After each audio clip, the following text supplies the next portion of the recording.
All right, and we will go ahead and kick it off. I think it's time to get started. We want to spend all of our time in this rich conversation that we have for you. So I will begin just by introducing myself. Hello from Chicago. Hi, Jean. So good to see you. So great to see everyone here with us today.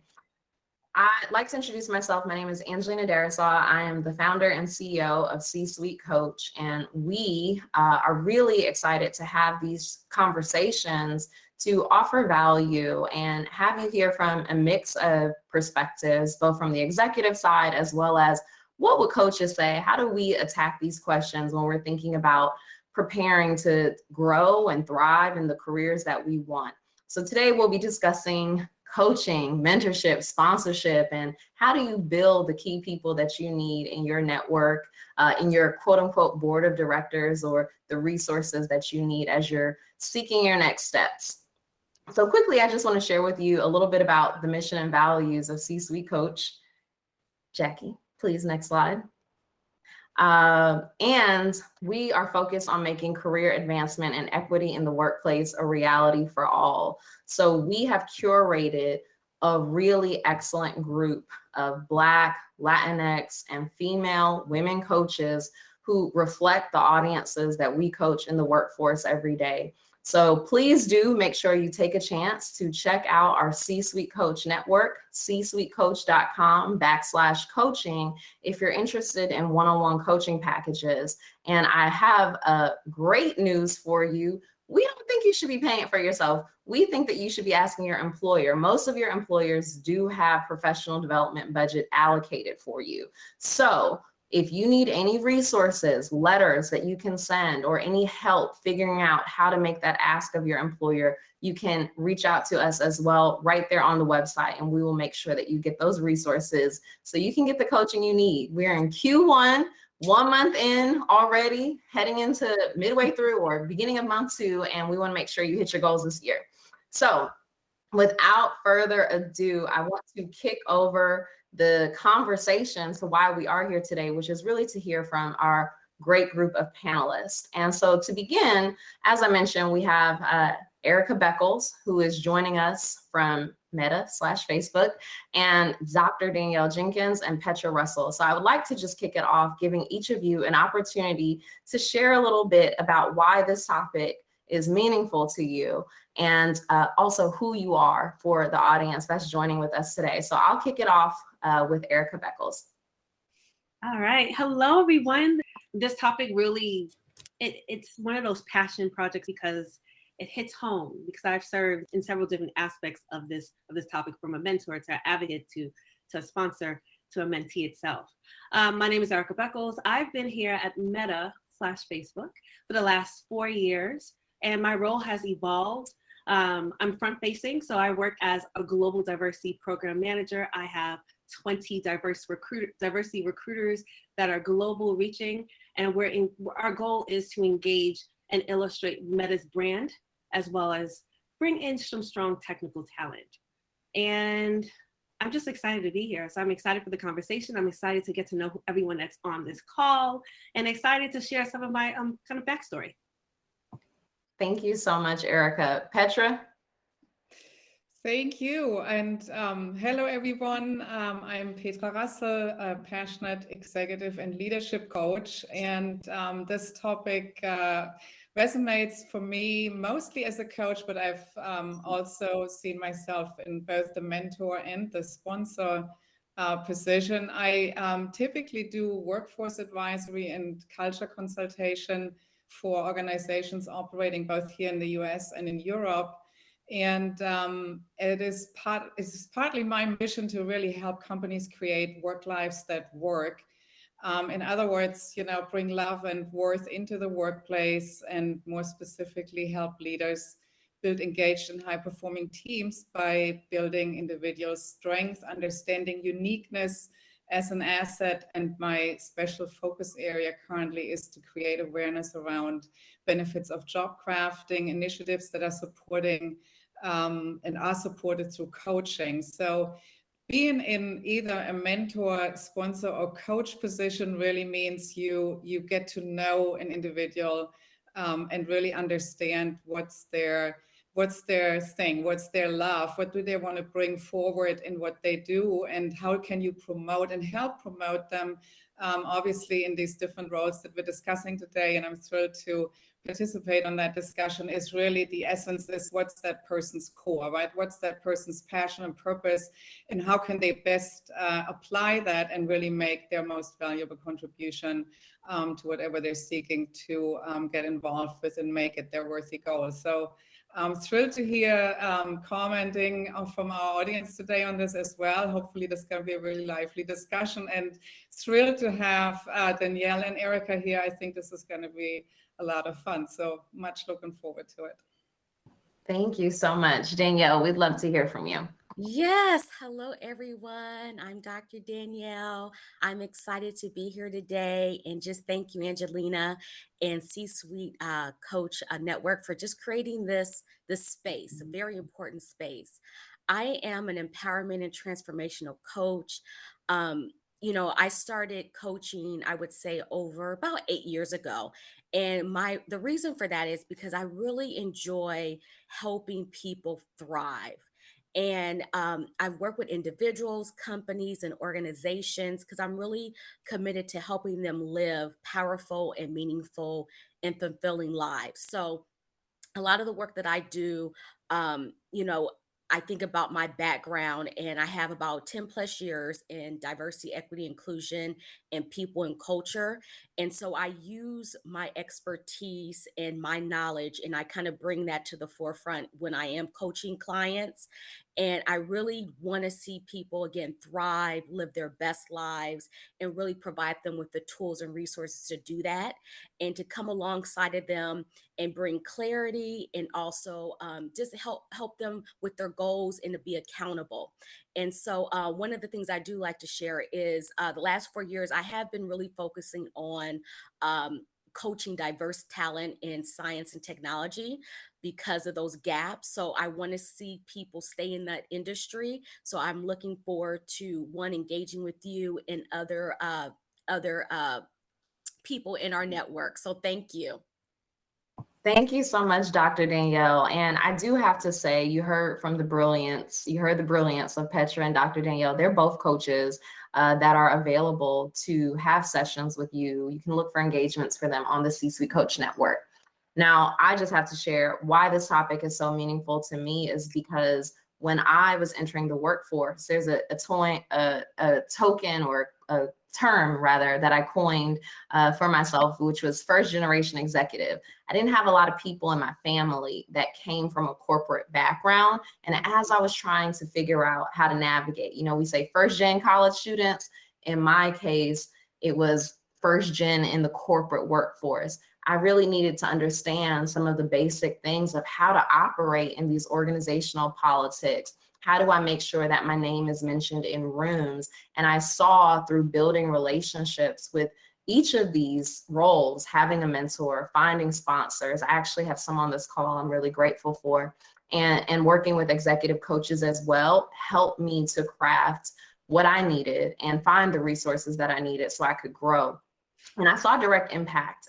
When I was working corporate, I was promoted every year of my career, and it was really due to the advocacy of those folks that played their role in my career for me. So I want to dive in just to some definitions and see how you all define it as we set the stage for the conversation. What does being a sponsor mean to you, Petra? Well, being a sponsor is really a unique role in all of the approaches that we have in development, right? So what sponsoring really means is you speak for someone, and the only way you can really effectively do that is by really knowing that individual and knowing a little bit more than just that story that we craft sometimes around ourselves. So right, when we sometimes meet people, the individual we're meeting is really not there. It's a representative of that individual. And as a sponsor, you really, particularly if you've built that relationship professionally over some time, you get to know really what makes that person tick, right? Where are they really inspired? When is a time that time just seems to fly by for them, and really can speak to their strengths and really create a story. A lot of people oftentimes don't really know well how to talk about themselves, right? So when a sponsor really has that unique relationship, they can really speak about strength and things that people sometimes don't even mention because they think that that's not really, you know, something you need to include in your introduction, or really when people tell you, well, tell me something about yourself, it sometimes really doesn't make for a good conversation because the things that really matter are left out. So as a sponsor, you oftentimes really have a chance to promote someone and really connect dots and open doors for someone, make a connection that really is meaningful at that moment, because you really hit on some things that make a difference in how that person is perceived and welcome in a place or in a role, right? So I think some of my most magnificent moments were really in almost as a sponsor, you know, finding a position and say, wow, this would be such a fit for someone, right? I think you guys need to talk. And so you really can bring that in and again, really argue from a position of strength there and really bring into the conversation what makes this person unique and sell that unique asset almost, right? Mm-hmm. Love that. Thank you so much for sharing that. And I want to dive in more. I see even some questions or thoughts in the chat about how do we build these relationships. So I definitely want to hear more about how you get to the point where sponsors select you.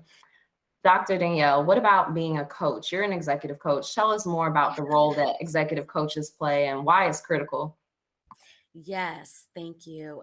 So a coach is comes alongside of you just to kind of help bring clarity, make sense of some of maybe the challenges that you're facing, opportunities that you may not be able to see. And when I think about being a coach, I'm there really, I'm not there as like an expert, right? I'm helping my client really discover things on their own, but I'm helping bring that clarity to them. And so, you know, having active listening is very important. You know, having questions that can help with the conversation to help them discover new things, new ideals. So I will say that it's really important from a coaching and a client relationship that both the client and the coach really drives the relationship. That means the client can reach out to the coach or I can reach out to the client, but I'm here to just be that support and bring that clarity, help with accountability. And also one thing is really help them when it comes to their development needs, whether that be leadership or management or helping them just be high performers. I just look at myself as a support system like a coach would be for a sports team. Absolutely. Thank you so much for that. I echo all of that from my experience with coaching as well. Erika, you in so many of the different hats you've worn, whether it's being a board member or leadership in the Urban League, you have seen it all when it comes to mentorship. So tell us a little bit about the role you think mentors play in a career, and also what have people done really well in attracting mentors? Ooh, that's a good question. Wow. I actually love this topic. I think mentorship, you're helping to provide a level of influence and guidance as well as some direction for the mentee. How I was able to identify mentors, or even when mentors identified me, it's through just doing your due diligence. If you see someone that's really performing quite well, either in your current organization or through LinkedIn. LinkedIn is my best friend outside of just because of my scope of work in recruiting. But that's where you have that direct point of contact where you're able to learn about their career trajectory and growth.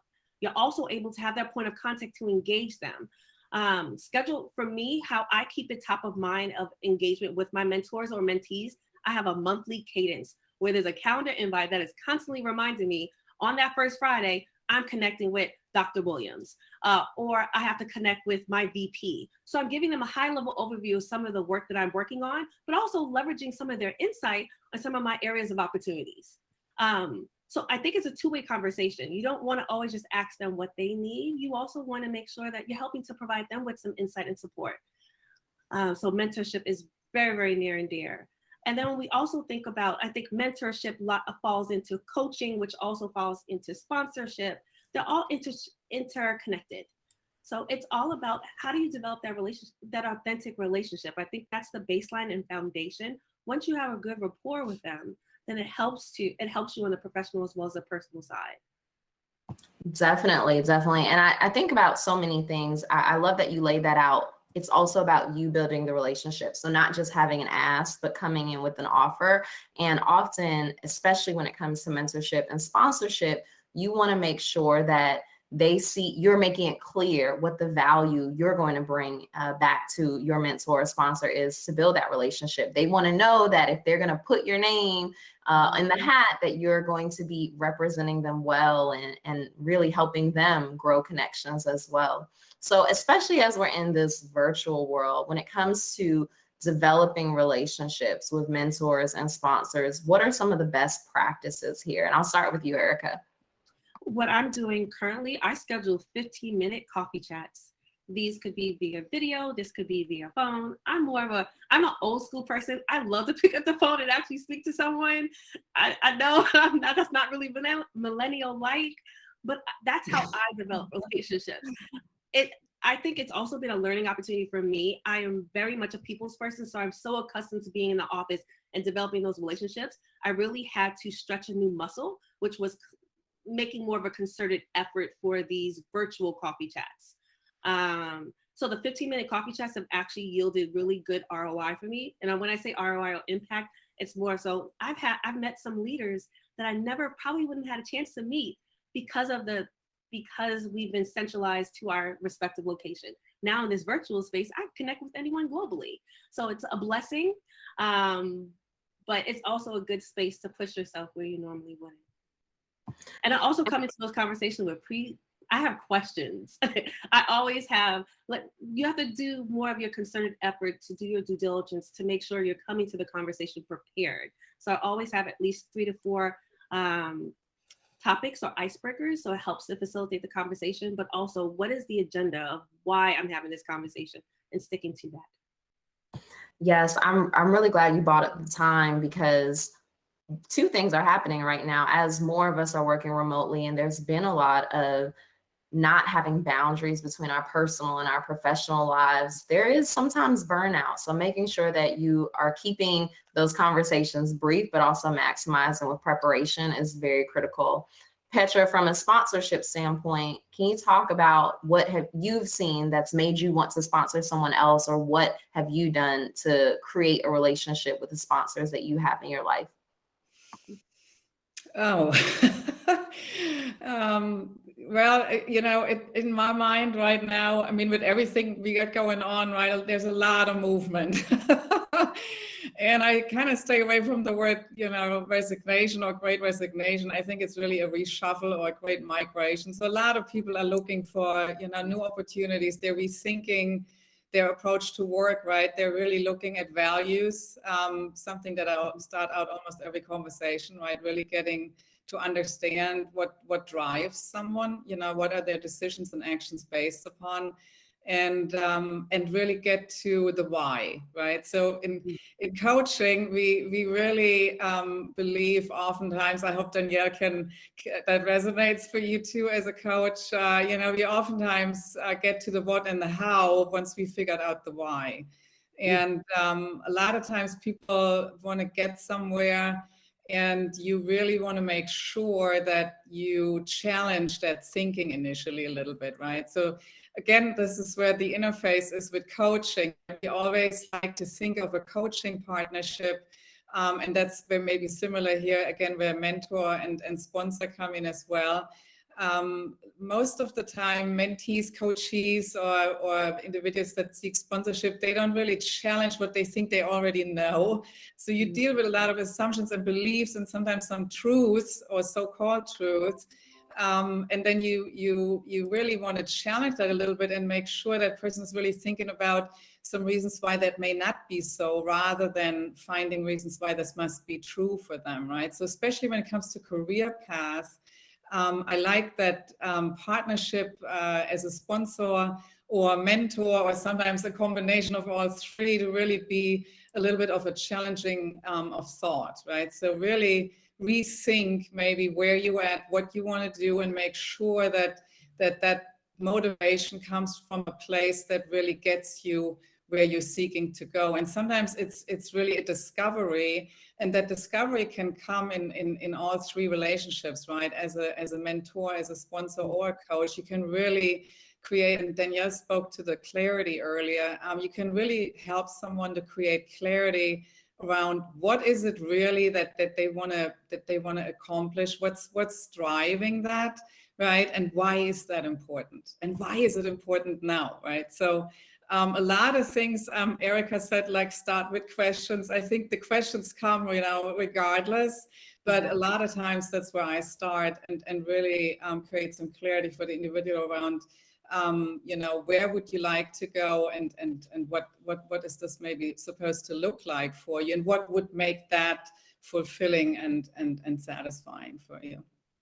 I love that response. And for me, when I think about mentorship and sponsorship, I do think what you hit on at that last point is critical. What is your purpose and where do you want to go? Now, that can pivot and that can change, but for someone to take time and invest in you, you at least have to have an initial idea or demonstrate something that makes it a worthwhile investment for them. The other thing I think back to is being ready and knowing the environment. So I'll give a quick example.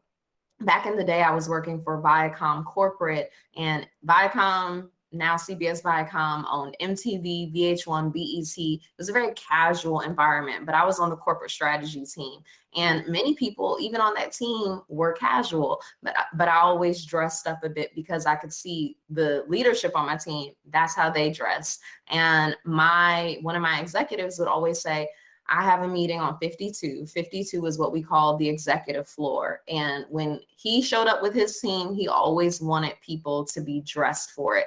It was impromptu meetings he would invite me to because he said, I'm sure you have a blazer at your desk. Come up to 52 with me. And early in my career, I was getting that really early exposure to the executive team because I was showing up prepared. I was showing up saying, you can pull me into any meeting, I'll be ready. So I also think there's an element of knowing your culture and knowing what the expectations are for people to want to pull you into those rooms as well. Now, Danielle, I'm going to kick this to you because we have the questions coming in the chat. And Okay. you put all of your questions in the chat. We want to hear from you. We want this to be for you. We have from Dr. Trinae. She says, can you speak to the balance between asking for the help and support of mentors and sponsors before finding a way to contribute to them? So, for example, can you offer to support them in their work or thank them for a presentation or training with a coffee or gift card? Do you think you need to show up for them first before they support you? I absolutely believe you have to. I think I was once told that it's kind of, you're building relationships and you're building trust. And I was once told by someone, and it just kind of stuck with me. You're asking them for help, guidance, advice, all that. And so it's like a bank, right? You have to deposit before you can withdraw. And from that, I always remember that from one of my mentors that told me that. So I definitely believe that there's ways for you to support them to help build that relationship. I know from my own personal experience when I had mentors, I would always support them. If they came out with a book, I would buy the book. I would buy 2 and give it away. I would show up to, if they were speaking, I would show up to the conference and just let them know I was there to support them. Yes, you could buy them coffee, meet up at Starbucks. You could buy them lunch. So I definitely believe there's ways for you to help show support and build that relationship and trust. And then you can start the ask, right? I think that is so important that you build that trust before you start asking, because, a lot of people, to be honest with you, they really, from my experience, it's like, well, get to know me first, like some post on LinkedIn before you just send me a sales message, right? Just try to get to understand more about that mentor or that sponsor or that or not the coach, but the mentor and the sponsor before you actually ask them. Yeah, I agree with that. And while social media has made it really easy to access people, which is great for us. If you're trying to access people, it's also made it really easy to access people. So what that means is that person you admire, that person you want to build a relationship with, has a lot of people coming at them. And so how do you make yourself stand out? It is by doing something to deposit into the bank, as Danielle said, as Dr. Danielle said. So that could be just really good research. It could be making sure you're so thorough in how you show up for them. Some of the things, I love what you mentioned. I also would add, if someone you want to mentor you is speaking somewhere, showing up at their events, supporting them, letting them know a couple times, no, I'm serious. I'm really trying to get on your radar. And that's been something else that can also help build that relationship. Now, keep the conversations coming, the questions coming. I do have to ask this because we saw this report recently. The state of Black women in corporate America reported that managers are least likely to advocate for Black women. And only 24% of Black women reported that their managers help them navigate organizational politics. So huge gap here. They also reported that 24% of Black women said that only 24% of Black women said that they had sponsorship to help them advance in their careers. So particularly for Black women, and that is one of the big areas of focus for C-Suite Coach, how do we make sure that employers are showing up more to support their employees? Yeah. Erika, you can kick us off. Yeah. I heard Dr. Danielle, she was ready. No, okay. So I will just share, those, I'm not surprised with the stats, but what I will say is being in, corporate and trying to navigate and understanding the role of the organization. I do think it's helpful that the company provides the professional development, because I think that's helpful when they are able to have fun. So some people can get a coach to kind of help navigate that. But I also think it's important to actually have some type of like mentorship program in the organization where women of color are actually able to connect with other women of color in the organization to help them with that process as well. So yeah, those are my my recommendations. And this is why I love Dr. Danielle setting it up for me. So I want to add on to that.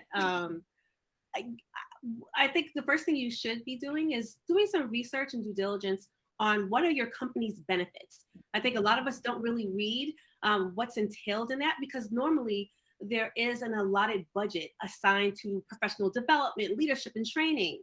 And if your organization is unable to provide that for you, able to use such as this organization today to help to get some of that sponsorship and mentorship to help navigate some of the corporate environment.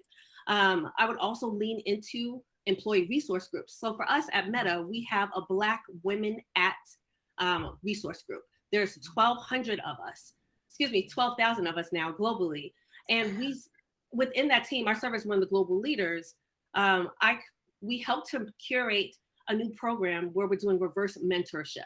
So women of color in this organization or in our subgroup are now being sponsored by men that are allies for us. So now we're having that capability and space to connect with other leaders within the organization that may not look like us, but now we have purview to other divisions, and that gives us more of an access. So I think most organizations are going to probably lean heavily into your resource group. So please do your due diligence and find out what your Black employee resource group or women's resource group is executing on. And if there isn't that capability, this is where you step into and own your power and present some opportunities for professional development and leadership, because I believe they would love to have that, because that helps with their attrition and retention numbers. Absolutely. And if you have multiple ways often that you can use your professional development budget. So for example, you can do something like an engagement with a coach, but you also can apply for programs, leadership programs that various organizations have that typically have some sort of mentorship component related to that program. So there's a lot of different ways and why you should be tapping into those resources. I also love what you said about sometimes when you are partnered with a mentor from your organization, they may not look like you. And it is really important for us to also think about building relationships with people that have different experiences, because often they can help us identify blind spots. My very first mentor was in a formalized mentorship program. He was the CFO of Hanes Brands years back. And I remember being so disappointed because all of the people in my cohort got mentors that, Black mentors that looked like them or reflected their experience. So I said, how did I get here? And it was so powerful because he helped me see how I was showing up in a very different way, and also just change the way I was speaking about myself, the way I was presenting myself. And that feedback was really helpful. So to this day, I have a combination of mentors with different backgrounds, mentors, male mentors, women from all different kinds of backgrounds. And that's really important to me.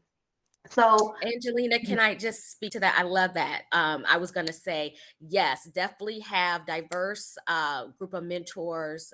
And also you can have multiple, right? It's not just like one person has to be your mentor, or, or like you said, the same ethnicity. So yes, keep an open mind when it comes to that. absolutely. And one thing I think about often is as we are advancing in our careers, so you go from that entry level to mid-career level, or you've gone from mid-career level to now you're a blooming executive.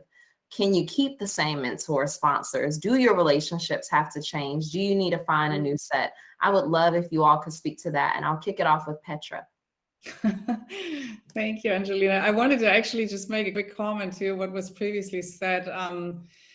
I think what's important too for people to realize is there's not one unique formula, right, that's going to get you to the finish line. So what I think is everyone that's looking to be mentored or sponsored in an organization should really always start by thinking what is my unique contribution and how do I promote that, right? So the typical case scenario with exquisite women leaders I work with is I do a great job and nobody notices. And I'm like, that's not going to get you to where you want to go, right? If we stay quiet and humble and modest about what we can actually do in hopes that someone else is going to see that and start, commenting on that and promoting that, I wish you a lot of luck with that, but it doesn't work for most people. So I think what is important is to be clear on what's your unique contribution. How do you, in an authentic way, can make people around you know what you can bring to the table. And that's not being a showboat or being in any way, shape, or form, weird about it. It's just you know your stuff. I think that's something that Erika just said a few minutes ago. You got to own your power, right? You got to know what you're good at.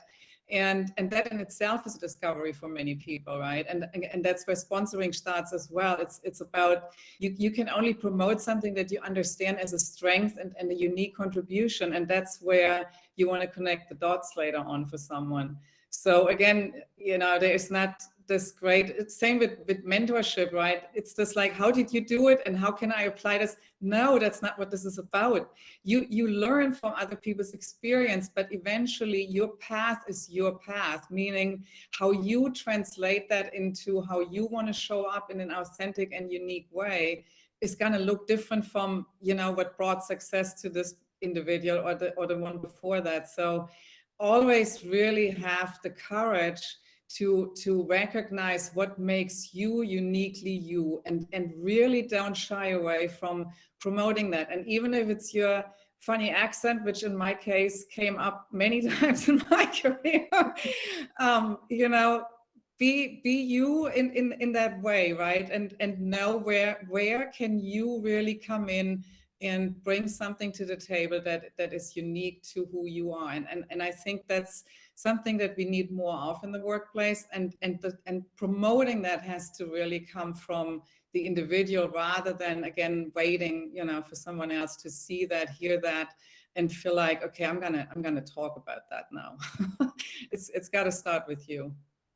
Yeah, this is a really good point, because I also think about how rapidly things are changing in the workplace, right? Before, we weren't buying NFTs and talking about cryptocurrency. So someone who might have done excellent in finance 10 years ago, now even they have a new set of obstacles or challenges to face, right?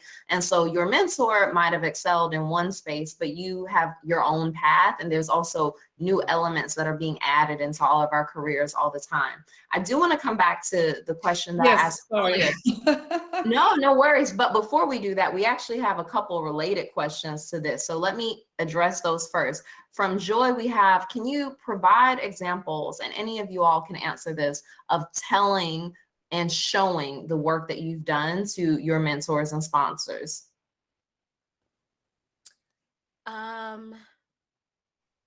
Of telling and showing the work that we've So accomplished. showing the value basically to get their investment. Yeah. I think those success stories are helpful.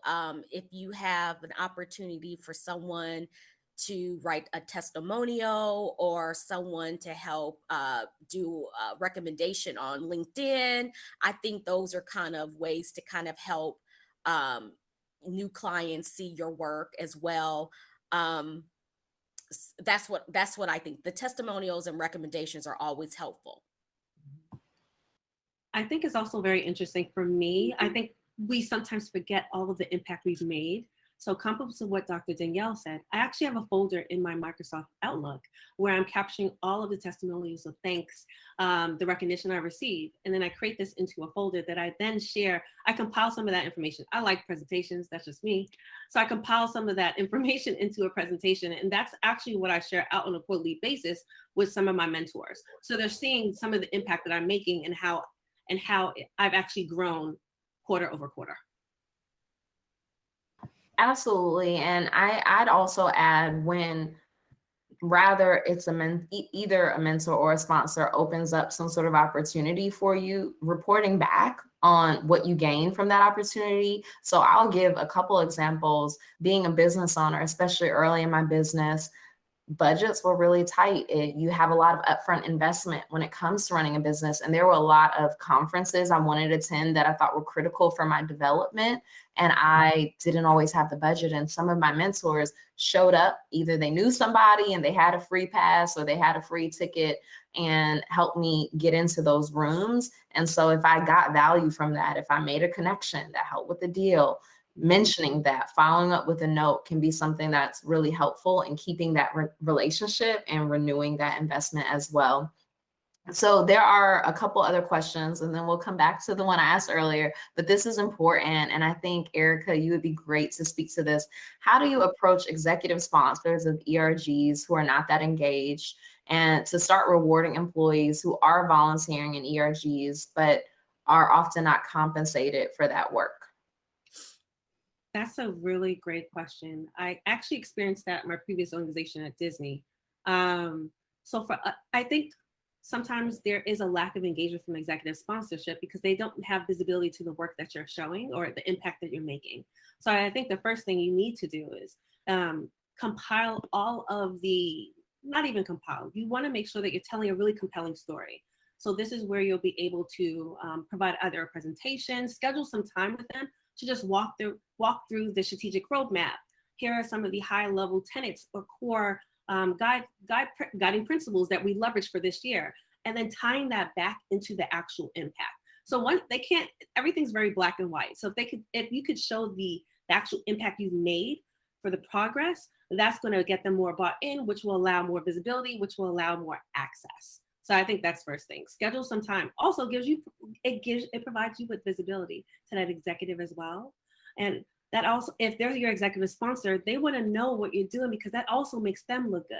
So start to schedule some of either, it could be a quarterly meetup, it could be a biannual meetup or an annual review, but please show them the impact and work that you're executing on, because that makes everyone look good throughout the work.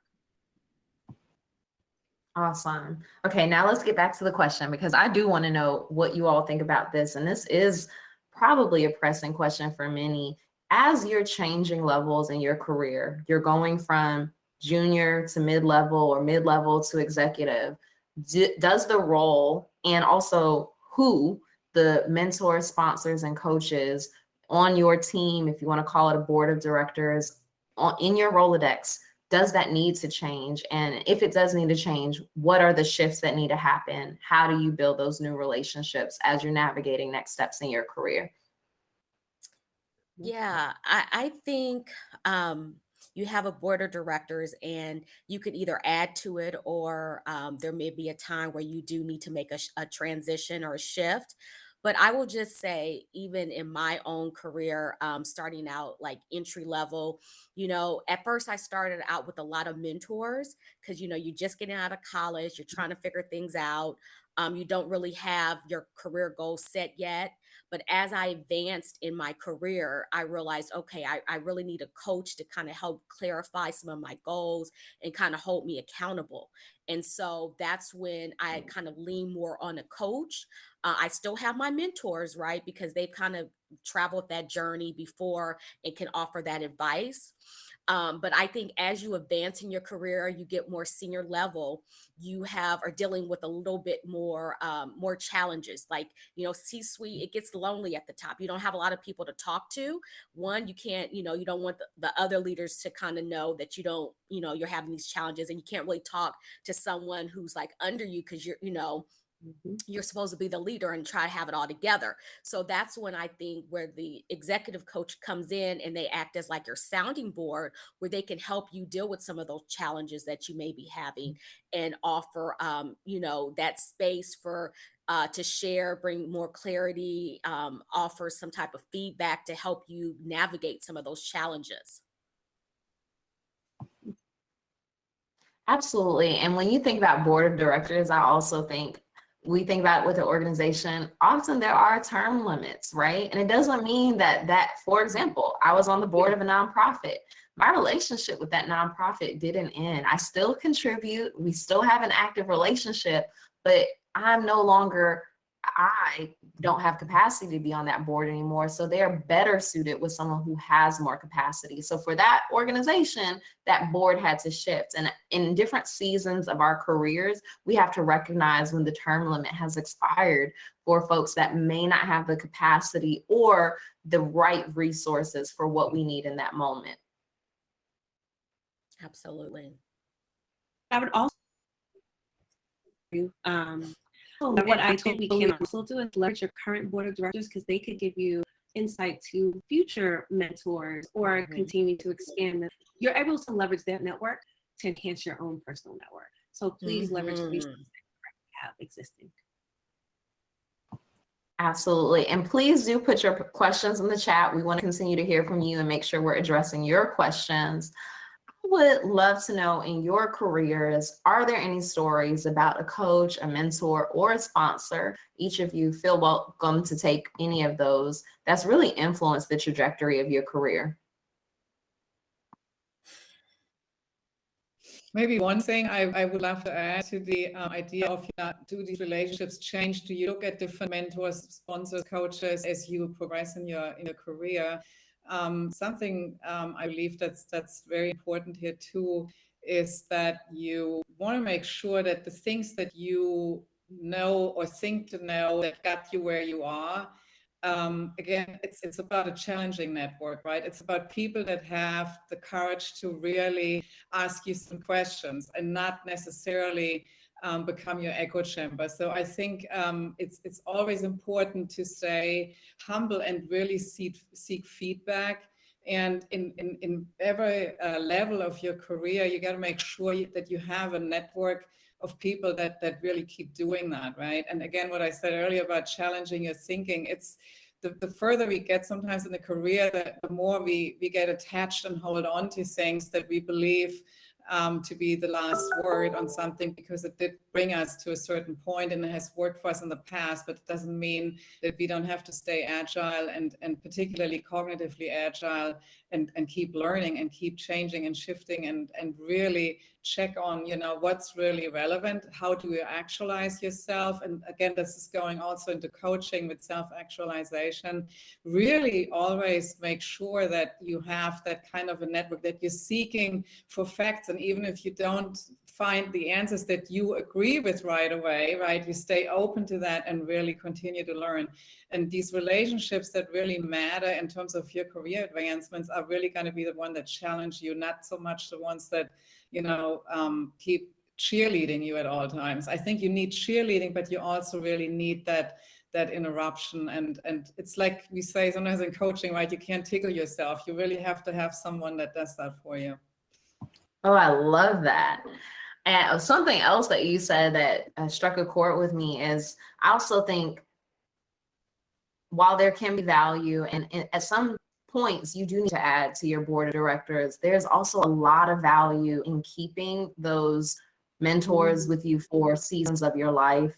I'll say, and I have to shout out one of my mentors on the call, Jean Waddy, since the start of my business, has been a mentor for me. And what's great about that, there's this term, find the mentors, or the phrase, find the mentors who see in you what you can't see in yourself. And when I was first getting started, I didn't see it in myself, and I grew into it, right? My mentor helped me see it in myself, and that helped me grow into it. And now, looking at or having that encouragement, I'm able to see a lot bigger. And so that relationship has continued to add value. I also call out, I've used the same executive coach for a decade, but for me, what's made that worth it is that my executive coach continues to invest in her development. Every time I come back, I'm getting something new. I'm learning about the new ways of coaching, or seeing that there's new practices that are being put into our engagement that really make it valuable for me. And I also get that feedback. 10 years ago, you looked at it this way. 5 years ago, you looked at it this way, and here's how you're looking at it now. And that is so powerful, probably the richest experience. Yeah, from a development standpoint. Any other thoughts from Dr. Danielle or Erika about how mentors and sponsors and coaches have influenced your life? I'll go. Imposter syndrome hit me hard coming into tech, because that was not my experience. I had 10 plus years of experience prior to coming over to the organization I'm at now. But when you're so used to being a top performer and you're joining an organization where everyone's a top performer, you lose sight of what your impact is and how you feel and how you can show up. So I found myself really struggling my first year, to be completely transparent, at Meta, because I felt like I wasn't doing enough. And I was assigned a mentor through the resource group, and she was very helpful. But what was most helpful was when she introduced me to her mentor, who actually is one of the VPs. He's an ally. He's a VP within our sales group, and he was able to give me a different insight of how I showed up. He came to some of my meetings where I was presenting, and he's like, you don't even make eye contact. You don't need to speak and look into the screen. You need to actually make connections, versus what I was doing, because I thought that's what was needed.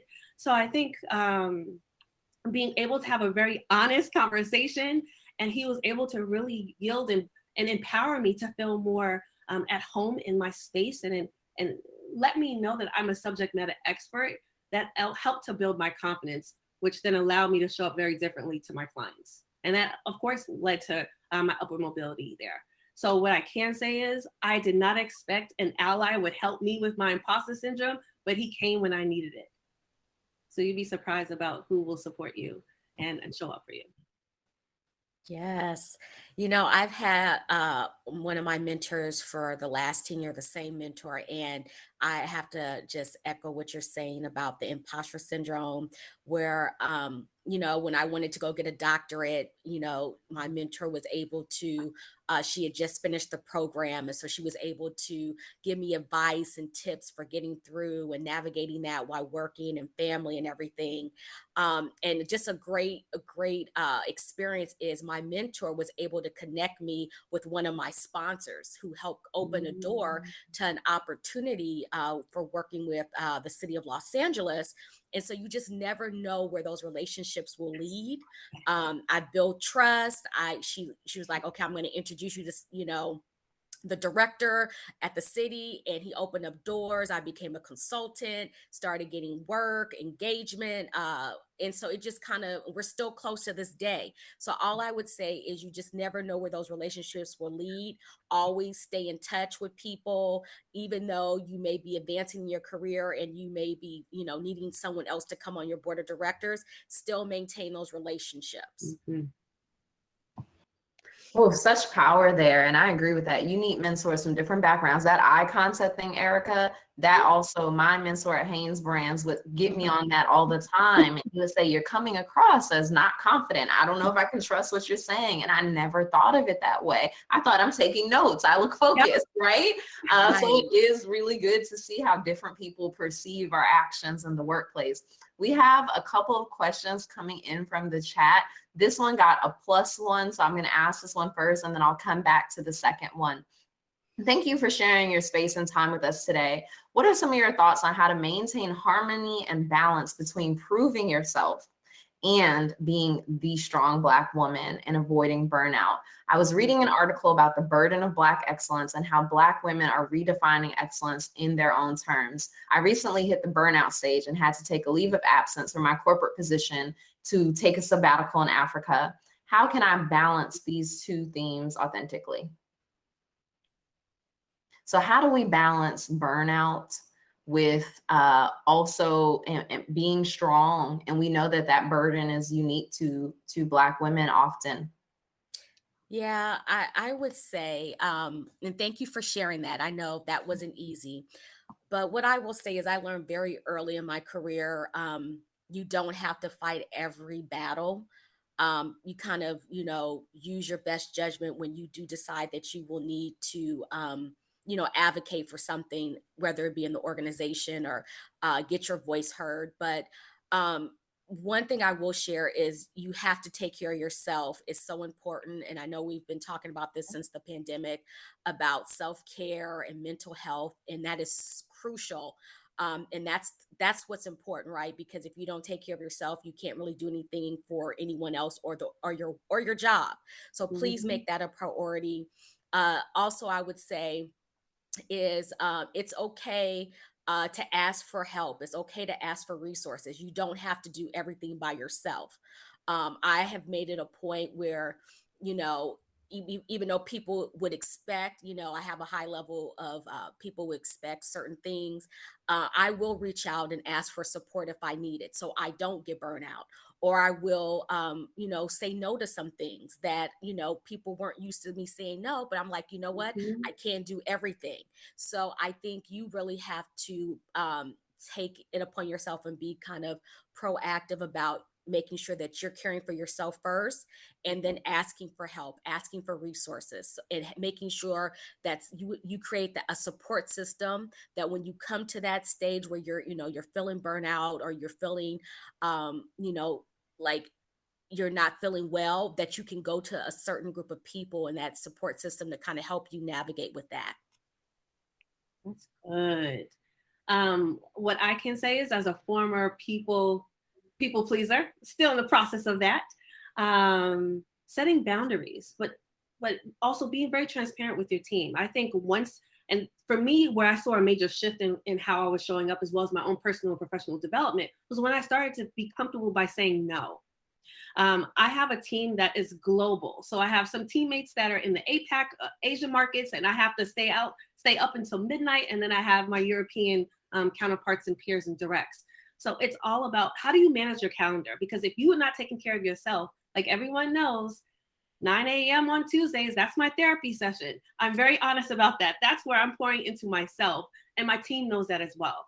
So we set that example. We help to set that tone, as well as our culture. So what I can say is, once again, pour into yourself, set healthy boundaries so you're showing up best for you as well as your team and the company. Thank you so much. I hear a lot of talk about how our latest generation, Gen Z, is actually the boundaries generation. So we need to take a note from them. Yes. We have 2 more questions in just 5 minutes. So I will ask for some concise responses. But from one of our folks in the room, what are your thoughts on executive coaching for military members? Do you think there will be a different approach for military versus a senior leader in the private sector? One thing I will say is we, C-Suite Coach, have done engagements with veteran business owners. If you're active military, I know that might be a different experience in what you're seeking to navigate. I'd love to know if Petra or Dr. Danielle have any quick thoughts here.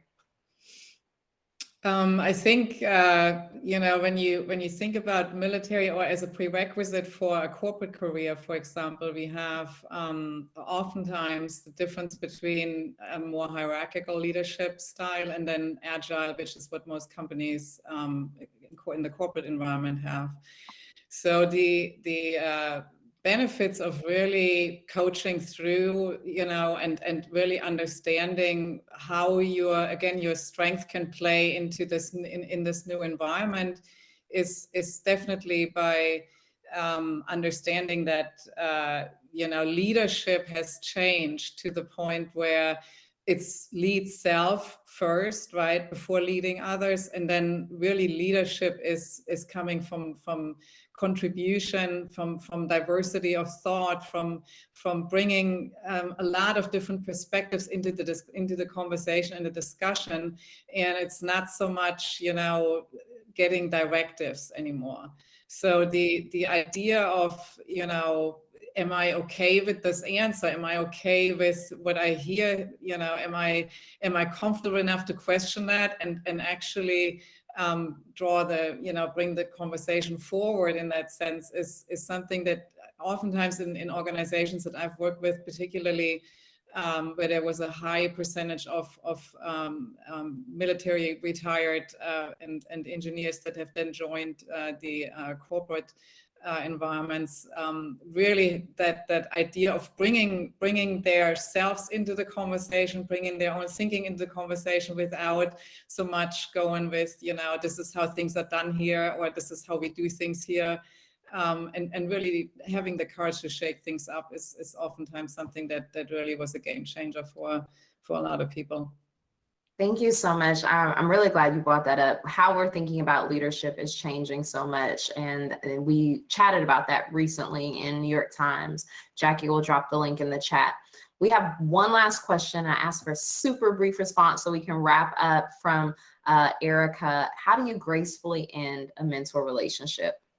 Ooh, that's good. Ooh, that's hard. How can I make it concise? Oh my gosh. Dang. Dr. Danielle and Petra, do you want to help here? I think it's always, first of all, it's a person to person, it's a heart to heart relationship, right? If it's really an important relationship and one that mattered, there's a lot of authenticity and there's a lot of, the real you that hopefully came through in that relationship. And I think if we always remember, first we want to make sure there's kindness, right, in everything we do. There's thoughtfulness and there's generosity.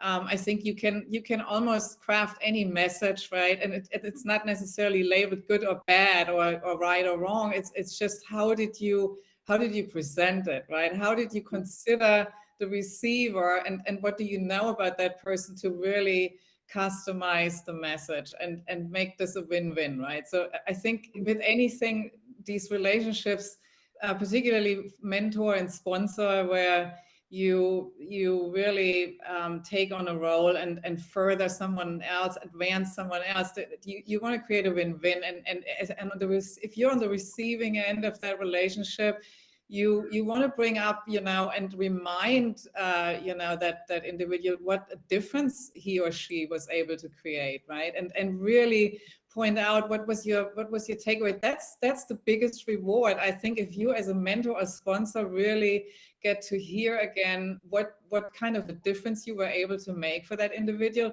Sometimes we assume a lot, we don't ask, right? We see something and we put meaning to it, but to hear that in an authentic way from the individual that actually went through the process and be reminded of that on occasion, right? I think that's the biggest gift. So I would always conclude any such relationship or partnership with really pointing out again what the wins were and what that really meant in terms of difference and impact and how you maybe plan to play that forward, right? How is that going to impact you moving forward without that relationship maybe intact, or not intact, but not having that connection on a regular basis anymore, right? So if you hear that individual is able to continue on, right, in that spirit, and you really feel like this helped to shift the thinking and how this person decides to act in the moment and going forward, I think that's the biggest reward. Yeah.